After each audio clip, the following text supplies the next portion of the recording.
Next, from Chicago, we head to the City Club of Chicago where Tony Hunter, publisher and CEO of Chicago Tribune Media Group, Jim Kirk, the publisher and editor-in-chief of the Chicago Sun-Times, and David Snyder, the publisher of Crain Chicago Business, discuss the future of print media. This runs about 45 minutes.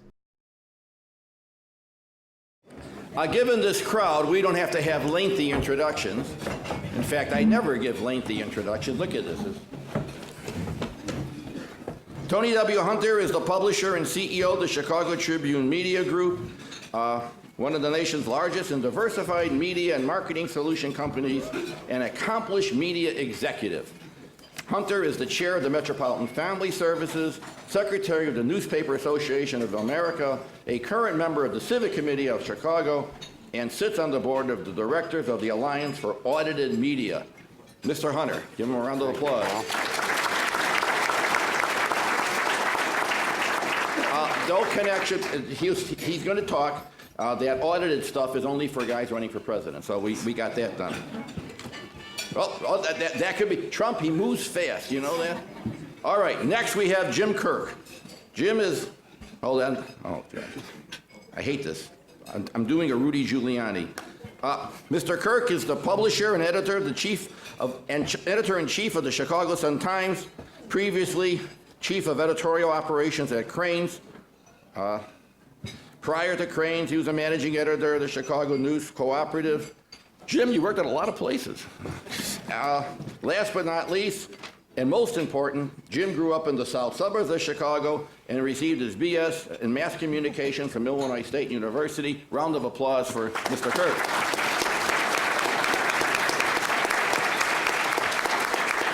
David Snyder, publisher, Crain Chicago Business, the nation's leading business newspaper and website with a weekly readership of more than 200,000 and an online readership of over 1 million.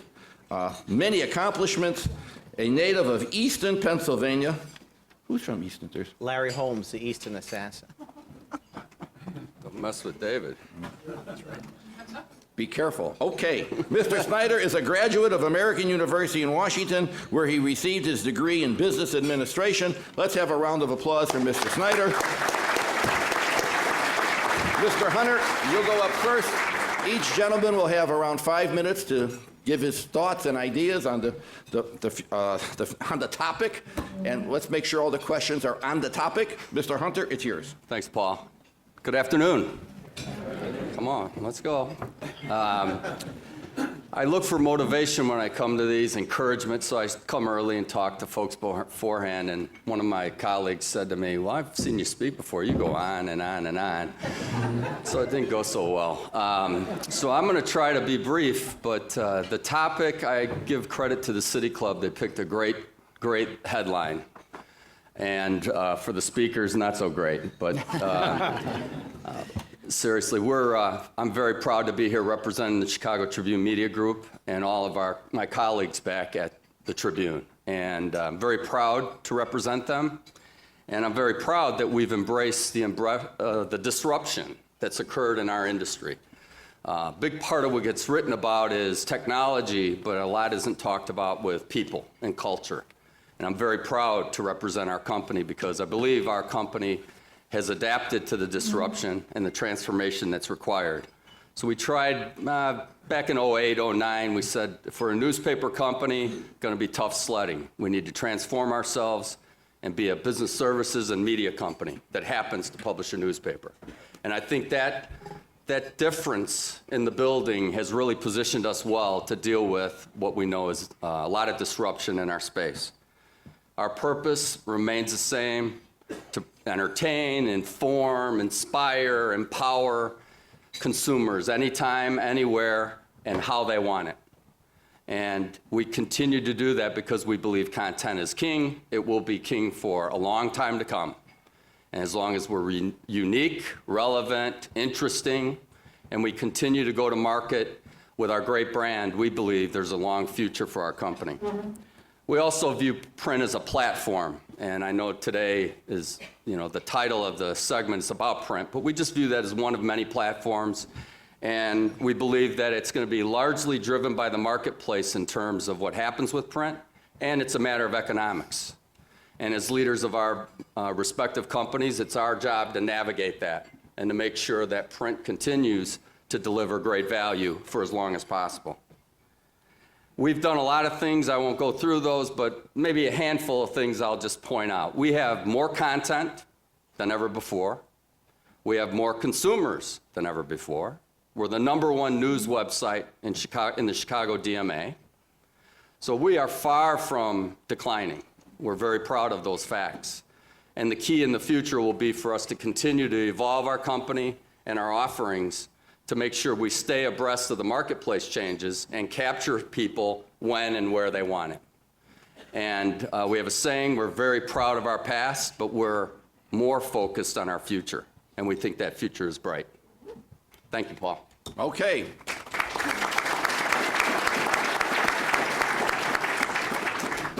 Jim, you're up. I hope there isn't a big news story because we've got about 3 tables of journalists here. I don't know who the hell would cover it at this point, but it's great to be here. I also agree with Tony in terms of being ambassador for not only the Chicago Sun-Times on this stage, but also for journalism and content and informing our readers. I think between these 3 publications, I see Seamus over there with DNA Info and some other sites obviously around town. The access to more information, the ability to access to more information now than ever before is pretty incredible and speaks well for, I think, journalism's future, and as does the Oscar Best Picture last night, which was very nice to see. As I've said for a long time and tell the newsroom often, you know, we are in this phase, this long transition, and still looking for how this will shake out. But the audiences we serve are multi, different platforms. We look at print as one of our platforms, one of our successful and important platforms. We have, over the past couple of years, looked at kind of a 2-pronged strategy. That is to maintain and continue to grow print where we can, obviously grow digital, which is the big opportunity for all of us in this room, and at the same time find new ways to deliver more content to more people that is relevant and meaningful to their lives. And it just doesn't mean local content, it means content that is relevant in the here and now. As people can access us anytime, anywhere, we have to make sure that we are focused on delivering that content that remains viable to their lives. For us at the Chicago Sun-Times, it means focus, especially in print. We have what we believe are the best resources when it comes to everything from watchdog investigative reporting, political reporting, education, things that are important to people who live, play, and work in the city of Chicago. If it affects you in this city, we want to be that source of information no matter where it is. We have and still see a viable audience for print. We see it every day. I hear from readers every day. We've expanded that offering with news and content from partners. So we believe that partnerships with either former enemies or frenemies, or however you want to look at it. Thank you. Yes, it's my largest vendor right here. We think that's a viable path for us in the future, whether it's our recent relationship with USA Today, delivering content that we haven't had in the paper in a long time, hearing from customers and readers about how much they like that content. We're drawing from Gannett's large, expansive network of journalism and journalists across the country. So we see a pretty viable future for print, certainly for digital, working on both ends to deliver as much content as we can to consumers and making it relevant for our advertisers as well. Round of applause. Very good.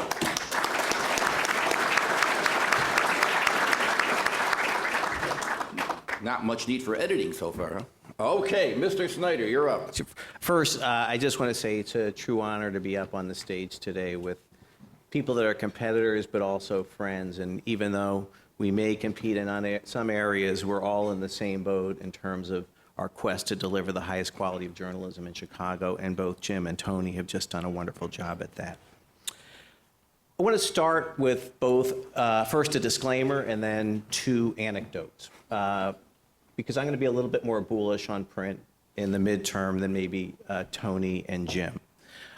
First, a disclaimer is that myself, our management team, and all the wonderful Crain's colleagues that are in the room today wake up envisioning the day when print no longer exists. Everything we do is about diversifying our revenue streams, coming up with new products for the days when print will be zeroed out. That said, there's another perspective, and I'm going to share two anecdotes, one just from last night and one from 3 years ago. The one was from last night, was during a break during the Academy Awards, where I was sitting with my family. My wife and two daughters are here today, and they knew they were taking off school for some reason today, but it was only a vague idea what they were attending. And I explained it's this great group called the City Club, and I'm going to be here with these friends / competitors, and the topic is the future of print. And without missing a beat, my 14-year-old Sarah says, "Well, there is none." So it's bedtime. And it occurred to me, Sarah's reading a book for school, To Kill a Mockingbird, a classic.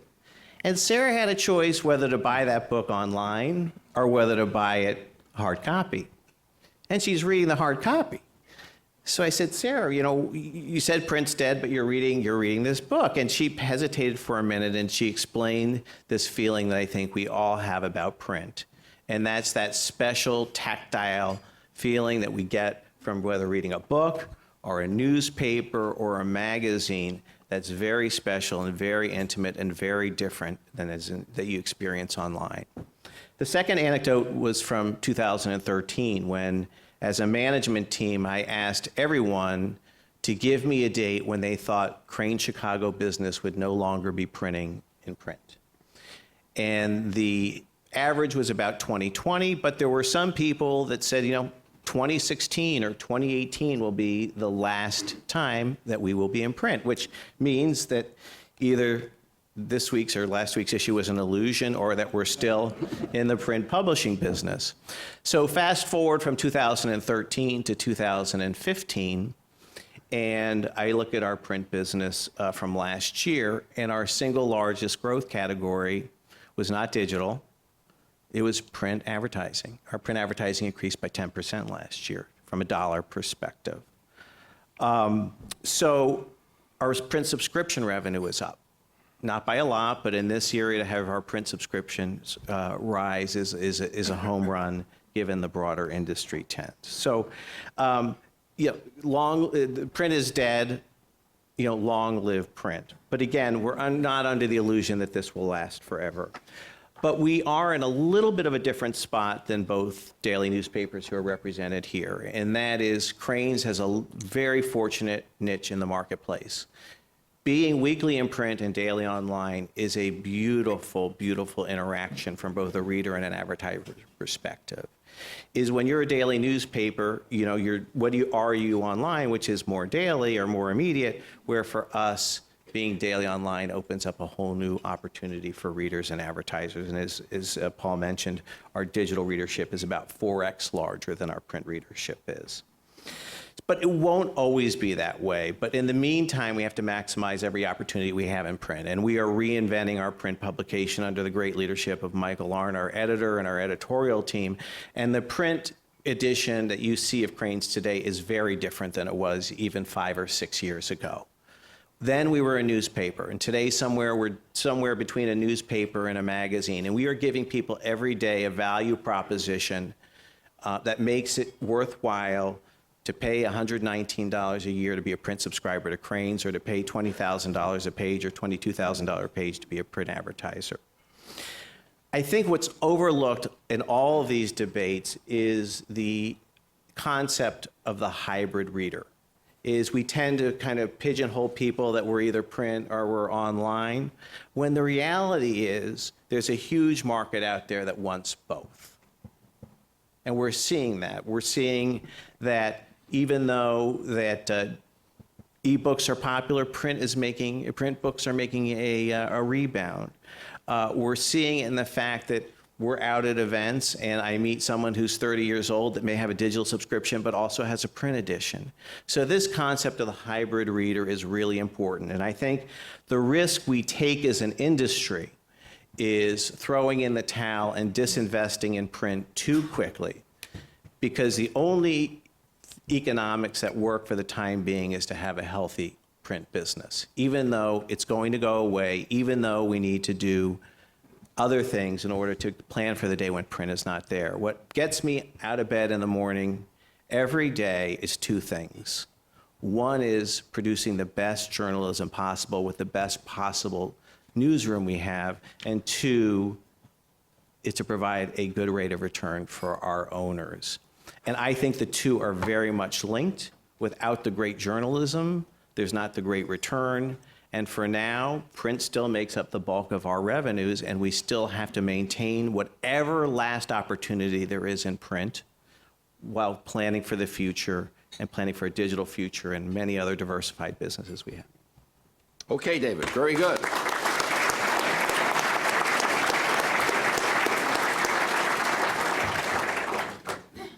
We have our people here. Miss Amanda, you're coming in with your usual aplomb. Okay, normally you never start with a publicist, but we'll start with Jim Turman. Since he can't win the prize anymore because he's won too many, this one's for you. Whoever wants to answer it. Your industry received international praise last night as Spotlight won the Best Picture. Do you have the resources today to do similar in-depth investigations? Pretty good question. Mm-hmm.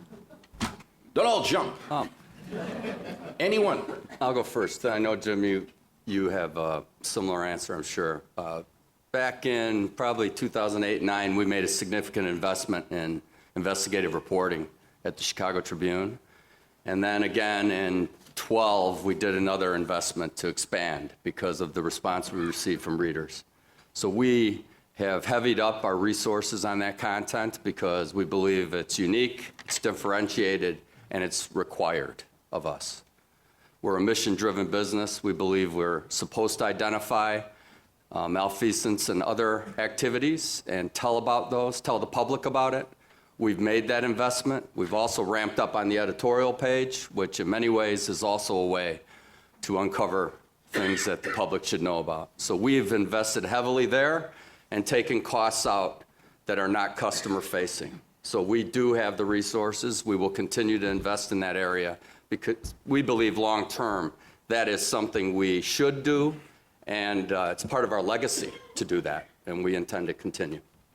Jim, you have a comment? Yeah, so I agree with Tony, full stop there. The one thing that's interesting, if you've seen Spotlight, and the editor at the time, Marty Barron, if assuming everything I've read, this is true, so, but there was just a little nuance early on in his tenure when he arrived at the Boston Globe, when he talked about the importance of a story of priest abuse. And what he said first about that story was that it is a huge local story that obviously had international implications as it unfolded.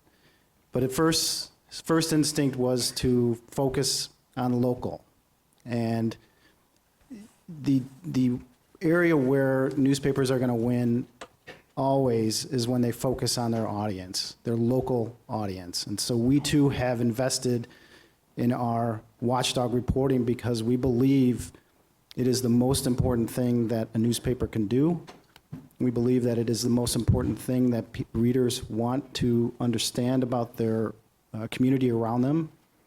And if it just so happens that a big story that goes international because it starts at the local level, that's even better. And so we've talked a lot about in the newsroom about not doing as much commodity news, because the commodity news in this day and age is not a great use of your resources. What matters to people is not about how they can get sort of a national story that's written by your own staff member in Chicago, where it's happening somewhere else, but about what Tim Novak, Dan Milopoulos, Chris Fusco, those guys can uncover on a local level of things that people have not seen or heard of before that affect their lives in a very meaningful way. That is a key to the future, and we are investing heavily in that. Doesn't mean we can cover the whole world, but we can cover Chicago and the state of Illinois. And at this time, as we've seen over the past several months, it's more important than ever to do that. So, Paul, obviously all of us would like more and more resources, more editorial resources to do more investigative journalism. But as I mentioned, as we've transformed as an organization to posting all of our breaking news online, more and more, almost all of our content in print is analytical pieces that come back. And yes, we do have a greater emphasis than ever on investigative, or at least what we would call in-depth reporting. But I would take a slightly different turn on the whole Spotlight example and said, do we have the resources to do it? I think longer term, what I worried about, are we going to be attracting the younger people, people that are entering college, to pursue a career in journalism? Because that's the feeder system that will provide the talent in order to continue to do great investigative journalism. And as I was watching the Academy Awards last night, I felt if only 5% of the high school kids that saw Star Wars saw Spotlight, maybe our industry and our country would be inspired and we'd be in a better place. Okay. Good answer. Gentlemen, we have a lot of questions. You're used to editors slashing and just make these short paragraphs. No need to have multi-paragraph answers. I'll cede my time to Jim Kirk. You gotta play hardball. No. By the way, here comes more bias from Professor Green. We go to the professors who are in the audience. Linda Berkeley, Susquehanna University, Central Pennsylvania, and you think the City Club doesn't have a national reach. Welcome, Linda. I am a professor of communications, public relations specifically, stay away from Terman, and see how young people choose social above everything else. What ways are you trying to reach not just young readers, but younger professionals who need to recognize the value of print as a reliable tool for message dissemination and engagement? Whew. You could handle that in 25 words or less, probably.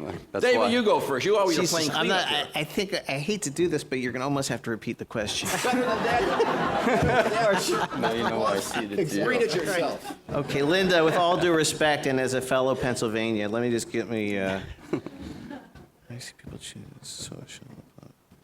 Is it 140 characters? Is she asking that? Cowards die many times before their death. Okay. Okay.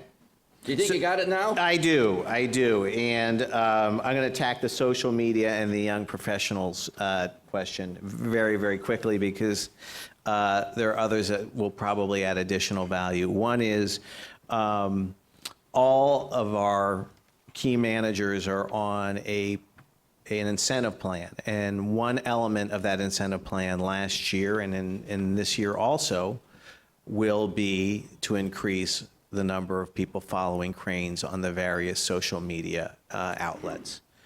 We do very well on Twitter. We have some room to grow on Facebook. But growing that social media presence is a key strategic priority for us. In terms of appealing to younger readers, just the editorial mix in our paper has changed. The time when we covered Fortune 1000 companies week in and week out in Crain's, which we did for much of my 33-year history, is gone. And I don't want to generalize, but by and large, people don't really care about those companies as much as they used to. What they care about are the young, emerging entrepreneurial, some technology, and those tend to be started by younger people. So when you start seeing yourself reflected in the pages of Crain's, I think it validates us as a media outlet that speaks to them. So I think it's a combination of what you're doing in terms of your social media strategy, and then also what you're putting into your print and digital products. I would just add to that, we view social channels as a platform and distribution for our content, and also a way to market our brand. And if you have the content, the relevant content that's being reinforced by those channels, you have a much better chance at getting that audience back to print. Now, is it going to happen every day? No. But it is having a key strategy to use those channels effectively to reach that younger audience, as well as, older geezers like me and Tony. Oh, thanks. Just kidding. No rivalry at all. I'll take my time back now. No, it's just having a smart strategy, but to also to David's point, it's that mix of content, and you have to make sure that you're appealing to as broad an audience as possible without obviously overextending, that it doesn't make sense that you're reaching too far. I don't have much to add on the social side. We view that as well as a distribution channel. I think rather than think about, again, the platform and getting younger professionals to read print, it's how do we create something that they will consume and consider it a good experience and meaningful to them. And it's more about following the market versus trying to push the print to them, and it's more marketplace driven. And I believe we're doing a better job, but we have some more work to do. I have 3 millennials out of my household now, but we're in my household, and think that I'm gonna get that print product in their hands is, I think, a tough proposition. But creating great content and creating it in a manner and delivering it that makes them happy and the experience satisfying, we can do that because it starts with great content. Okay. Mainly because I want to see if I can still pronounce her name. Zizi Papacarisa. Is that close? Papacarisi. Thank you. UIC, head of the journalism department? There she is. Yeah, all right. The Philadelphia Inquirer made the news recently with its decision to switch to an economic model that resembles that of a nonprofit foundation. They're nodding, therefore this is not a sandbag. Your thoughts, Mr. Kirk? You haven't let off yet. Congratulations. Well, having been part of a nonprofit news organization in town, You're very qualified then. I can tell you that Chicago is not Philadelphia and vice versa. So it'll be a great experiment to see how that works. I think we are still in a phase where in the nonprofit world usually means having somebody with very deep pockets funding that operation and who is patient to do so for a very long time. And DNA Info doing great, terrific work on a daily basis, and hope Joe Ricketts stays in there to keep doing that. Haven't seen the perfect model yet. Chicago, as I said, is a very different marketplace with, you still have vibrant publications and content developers here, and so haven't, and along with DNA, you don't see that need for another player or someone to flip to that model just quite yet. So I think we're a long ways off from that here. That's just my opinion, having lived through something like that. Anyone else want to comment?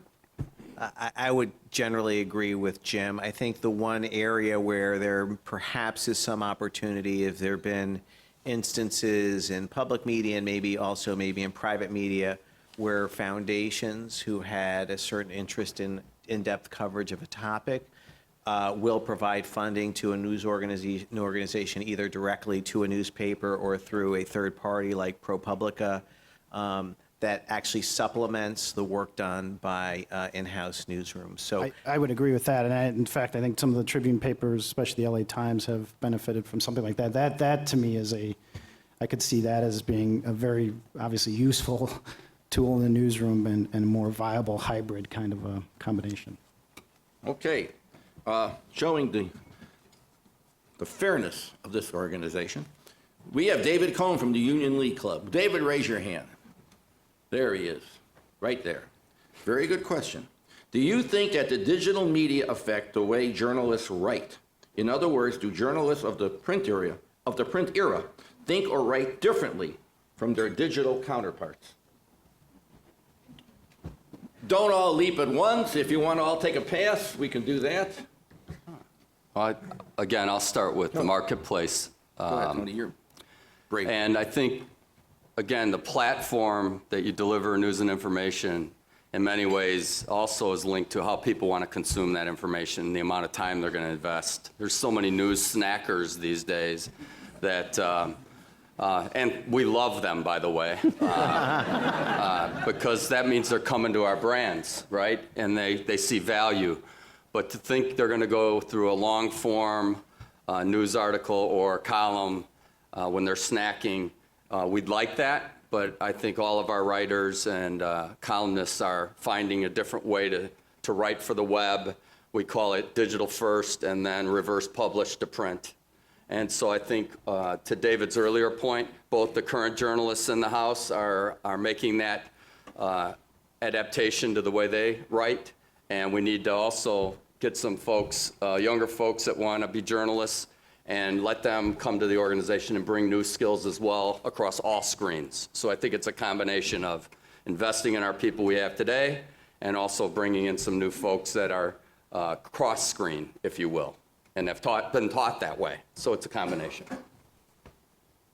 Anybody else? Okay, we got a lot of questions. Okay, Yeah. go ahead. If you want to jump in, you can, but I'll just say great journalism has to be great journalism, and I don't think we should have a lower standard for what's printed digitally. And I don't think that's what Tony was implying. But I think we have the same standards for our digital news product as we do our print. okay. Different type of question. Kate Jacobs, Boy Scouts of America. Where are you, Kate? There you are. No. You don't sell cookies, right? Okay. Next time, bring it on. Okay, here we go. What are the most effective ways for nonprofit organizations to share their story with relevant audiences in your publications? Good question, Kate. Well, I think the key is to have a relevant story that hasn't been told elsewhere, first and foremost. And I think that, and this kind of gets to what David and I were talking about in terms of some of these supplemental things that nonprofit backing can do in terms of supporting journalism, is to, when you come to a news organization with a great story, is to have the data to really back it up. I would say that the one area where sort of the pullback in some newsroom resources that we've seen across the industry is that area of being able to have enough people to mine as much data as possible, and it's so crucial in the telling of a story and telling important news to people that I would encourage anybody who thinks they have a great story to tell to really back that up with some meaningful data that can be cross-checked by our journalists and used to help tell that story in a meaningful way. David, anyone? No, I think, Okay. Terrific answer. yeah. All right. This is good news and bad news. Tony, you're up. Because it's the rest of So we're going to do good first? Yeah. Okay. Okay. But the good is for You got all an three. exclusive on this one. Thanks, The David. good is for all three of you. Here you go. Denise McGowan Tracy, DMT Entertainment and Events. Denise, where are you? Raise your hand. Okay. See you in there. She is a subscriber to all three of your print publications. All Thank right. you. Yeah, we'll give her a round of applause. That's the good news. Now, Next Jim question. and David are not quite part of this, so Tony is Oh, addressing great. you. But you can handle it. I found it interesting that Mr. Hunter led with entertain, following by inform. Is that the mission? Is this a fact at the reality of journalism and the media in 2016? I told you good and bad. Well, the good news is thank you for your business. We'll start there. And no, the order of my comments does not. I also said our mission.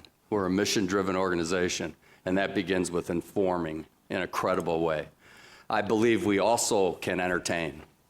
And I believe that there's many ways to entertain and still stay true to the journalistic quality that we uphold all of our reporters and columnists. But if you don't think that people come to content to be entertained as well, look at the circulation statistics on some of the magazines that are entertainment and the crossover between those folks and print newspaper readers. So I think we can play a role, but it is not at the we would not do that and walk away from standards. But I believe we should entertain. We should have people want to pick the paper up and say, I need to read today to see what they're saying, and also to get some entertainment. I do believe you can do both. Good answer.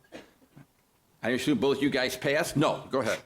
Jim's. I would agree with that, and I think that this gets to some of the snacking that we see with readers as well. I do think that at the end of the day, these so-called sort of the viral, I'm just not sure how to categorize it, but the viral content that we has seen by some as a model of the future is not. It could be one of these things that is not a long-term viable position. I do think at the end of the day it comes back to authoritative, credible information that's important to your main audience, and then you supplement that with things that are not going to be a drain on your newsroom, and that obviously people are very interested in. I would say the Oscars being one of them today, for example, and the aftermath of all that. But that has been like that forever. It's just there's so much more of it now, and so much at your fingertips. That's the difference. David, you care to? Not a lot to add, other than I agree with Tony and Jim that they're not mutually exclusive. You can be both informative and entertaining at the same time. On the front page of this week's Crain's is a story on the 50 most expensive home sales in Chicago in 2015. It's informative, but it's also interesting and entertaining because everybody likes to look, at fancy houses and who owns them. So I don't think one's at the exclusion of the other. I think, our franchise is in serious, in-depth reporting, but it can also be entertaining at the same time. So. Okay. Two quick points. We have a couple more questions. One, there's several questions that have already been asked in a different way, so we're going to skip over those. And also, we have several questions from people who work for one of these three publications. I would suggest you ask those questions in private. You don't get this high-paying job just by being some kind of wuss. All right. Moving along. Moving along. Brian Bannon, Chicago Public Library. Where are you, Brian? Right in the front. How do you define quality? Is this going up, down, the same in the industry and in your publication? David. I think there's a bifurcation. I think the handful of strong publications continue to do high-quality journalism. Our dailies are investing in the right spots in terms of investigative journalism. I'm proud of the work we do every day. Obviously, the New York Times, the Wall Street Journal, the Washington Post. My fear is that middle market newspaper, the Clevelands, the Des Moines, the Baltimores, and the Milwaukees of the world that served really important middle market communities and had great daily newspapers and were watchdogs in the cities that they served. And those mid-sized papers always served as the feeders to larger news organizations. And as the newsrooms and the editing talent has been eviscerated at those smaller newspapers, I think it has a ripple effect on the industry as a whole. I would agree with that. I mean, I think in those smaller markets, you're seeing a lot less coverage of important topics. It's unclear whether the Flint water crisis would have been uncovered much earlier had there been more resources put against that. You can argue that. I don't know enough, but just a little bit of what I've read on that.